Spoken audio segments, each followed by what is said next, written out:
আসসালামু আলাইকুম ভিউয়ার্স। আজকে আপনাদের সাথে শেয়ার করব একটি খুবই হেলদি এবং ঝটপট সিম্পল একটা স্যান্ডউইচের রেসিপি। এটা খুব সহজেই তৈরি করা যায়। মায়োনিজ আর সিদ্ধ ডিম দিয়ে এই স্যান্ডউইচটা তৈরি করা হয়। আর একটু ক্রাঞ্চি ভাব আনার জন্য স্যান্ডউইচটা তৈরি করার পর এভাবে একটু সেঁকে নিতে পারেন, তাতে খুবই ক্রাঞ্চি একটা ক্রিস্পি ভাব আসবে স্যান্ডউইচে।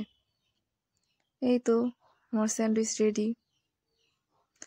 সকালবেলা খাবারটা সারাদিনের জন্য খুবই ইম্পর্টেন্ট।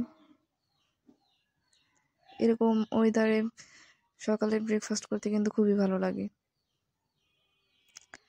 স্যান্ডউইচের সাথে আমি একটু চাও তৈরি করে নিয়েছি।